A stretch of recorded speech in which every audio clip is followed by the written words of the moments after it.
Edi Mulyadi memecah perdebatan di kalangan elit terkait ibu kota negara baru di bumi Borneo. Pernyataannya di YouTube terkait dengan Kalimantan yang disebut sebagai tempat jin buang anak viral di media sosial dan diduga mengandung ujaran kebencian bernada sara. Saya Beri Manatendaya, inilah sorotan sepekan.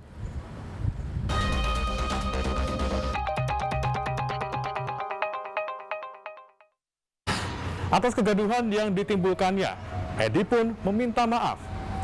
Namun ternyata permintaan maaf Edi tidak mampu meredam amarah dan juga kecaman dari warga Kalimantan.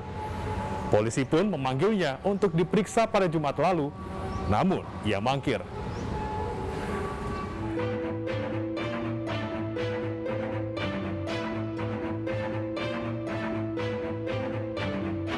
Kegaduhan publik atas pernyataan Edi Mulyadi terkait Kalimantan tempat jin buang anak berujung pada proses hukum.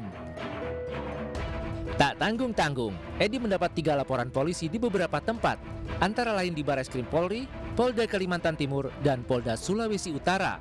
Tak hanya itu, jajaran Polda di seluruh Indonesia juga menerima 16 pengaduan dan 18 pernyataan sikap.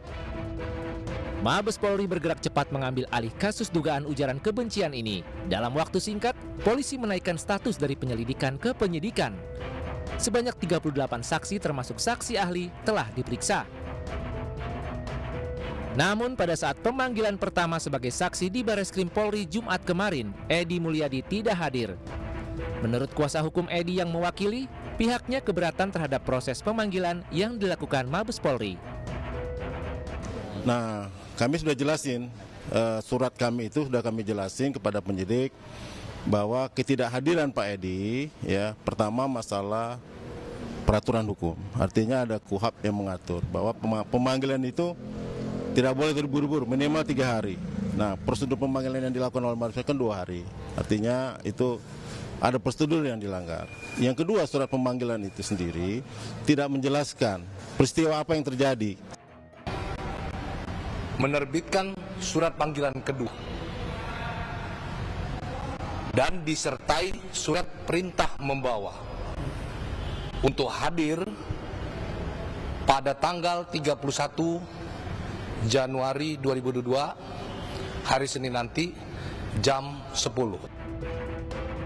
Edi panen kecaman publik, terutama dari warga Kalimantan. Sejumlah aksi demo juga digelar menuntut Edi bertanggung jawab atas pernyataannya, baik secara hukum negara maupun secara adat. Di Samarinda, Kalimantan Timur, berbagai elemen ormas turun ke jalan menuntut agar Edi Mulyadi ditangkap. Warga Kalimantan juga menggelar ritual pemotongan babi dan ayam, serta menggelar tarian yang menyimbolkan kemajemukan masyarakat Dayak menjunjung tinggi toleransi serta keberagaman. Selain turun ke jalan, publik juga mengecam Edi melalui berbagai platform media sosial.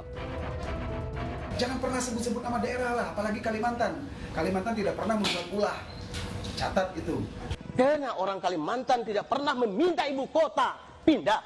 Karena orang Dayak tidak pernah meminta ibu kota pindah. Tapi jangan coba-coba menghina kami.